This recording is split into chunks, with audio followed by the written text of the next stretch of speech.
ગયા વર્ષે જ્યારે 2024માં ખેડૂતોએ 3 વખત કુદરતી આફતનો સામનો કરવો પડ્યો। જુલાઈમાં અતિવૃષ્ટિ થઈ, ઓગસ્ટમાં અતિવૃષ્ટિ થઈ અને ઓક્ટોબર 2024માં કમોસમી વરસાદના કારણે ખેડૂતોના પાક પર પાણી ફરી ગયું। જુલાઈ અને ઓગસ્ટમાં જે પાક નુકસાન થયું એ બાબતે હજારોની સંખ્યામાં ખેડૂતોએ કલેક્ટરની ઓફિસ હોય, ખેડૂત આગેવાનોએ સરકારમાં ખૂબ રજૂઆતો કરી, જેના કારણે ક્યાંક ને ક્યાંક ખેડૂતોની જે માંગણી અપેક્ષા હતી એ મુજબ તો વળતર ન મળ્યું, પણ નહિવત વળતર અમુક ખેડૂતોને ચૂકવવામાં આવ્યું। ત્યારબાદ જે ઓક્ટોબર 2024માં તૈયાર થયેલા ખેડૂતના પાક પર જ્યારે પાણી ફરી વળ્યું ત્યારે ફરી વખત ખેડૂતોએ રજૂઆત કરી, તો ત્યારે સરકાર દ્વારા ખેડૂતોને આશ્વાસન આપવામાં આવેલું કે ઓગસ્ટમાં જે ખેડૂતોને સહાય મળી છે એ ખેડૂતોને બાદ કરતા બાકી રહેલા ખેડૂતોને ઓક્ટોબર 2024માં જે નુકસાન થયું છે એનું વળતર ચોક્કસથી આપવામાં આવશે। વારંવાર આ કચેરીએ જિલ્લા ખેતીવાડી અધિકારીની કચેરી સુરેન્દ્રનગર હોય, અન્ય જિલ્લા ખેતીવાડી અધિકારીની ઓફિસ હોય, નિયામકની ઓફિસ હોય, ગાંધીનગરમાં પણ વારંવાર રજૂઆતો થઈ। અંતે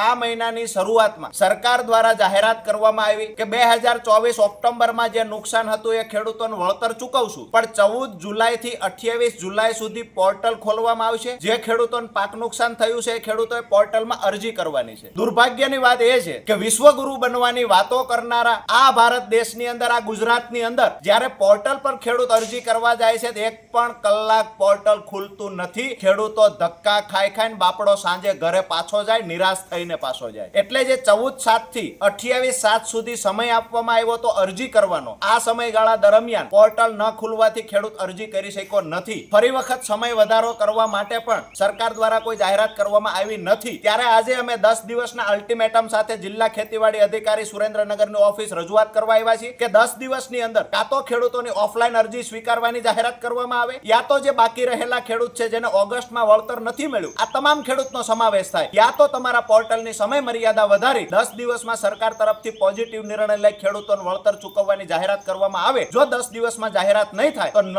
છૂટકે ગાંધી ચિંધ્યા માર્ગે આ કચેરીનો ઘેરાવ કરવા આમ આદમી પાર્ટી કિસાન સંગઠન ખેડૂતોને સાથે રાખી આ નિર્ણય લેશે।